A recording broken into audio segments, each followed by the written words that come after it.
I'm Amelie and welcome once again to my channel. Today I'm going to be watching episode 14 of the Sleuth of Ming Dynasty. And I just finished episode 13 a minute ago, so it's pretty fresh in my mind.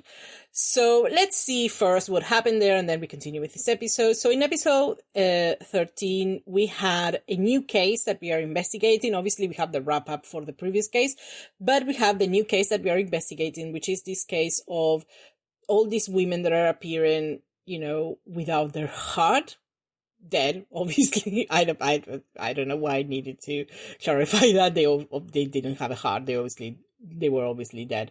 And they believe it's someone doing that. But this is apparently a cold case, so I don't know if there had been any recent victims.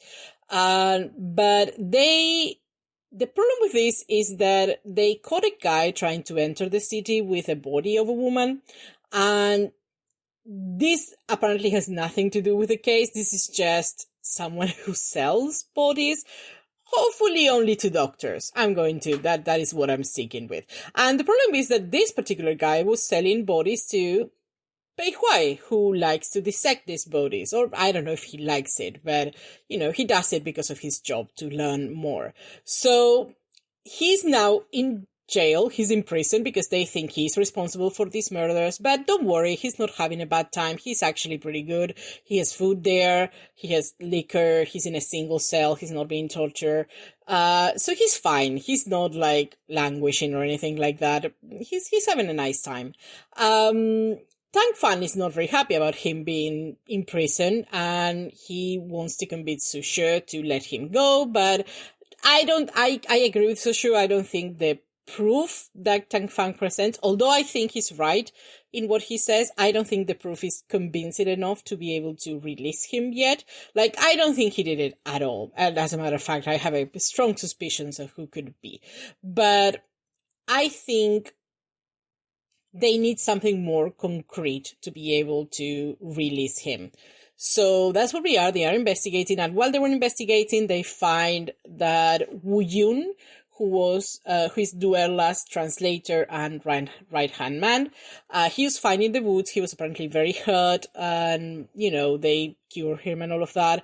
That's when they realized that Duerla actually disappeared. And if we remember, the last time that we saw Duerla, she was, looking for Dong when Dong, had been kidnapped. And she was at night. She had found this guy in the orphanage, and this guy had told her that he knew where the girl she was looking for was, and that she had to go with him to find her, to help him find her. So obviously that was a lie, because we know that he didn't know. So that's when she disappeared. And the next time we saw her, she's being fed some fish, which honestly, a nightmare. She's in I think it was like a basement or something like that. It was a very dark place. There was a cage in it. So things are not looking good for Luella. So I hope they find her. Now, I was just thinking that I'm not sure whether her disappearance is necessarily related to this crime with the women dying, because this show likes to do that. They like to throw like red herrings to make you think, oh, this is related, but maybe it's not necessarily related. Maybe her kidnapping is not related to, what happened to, what had been happening to these women. But I guess we are going to find out. So let's go to the show, episode 14, right now.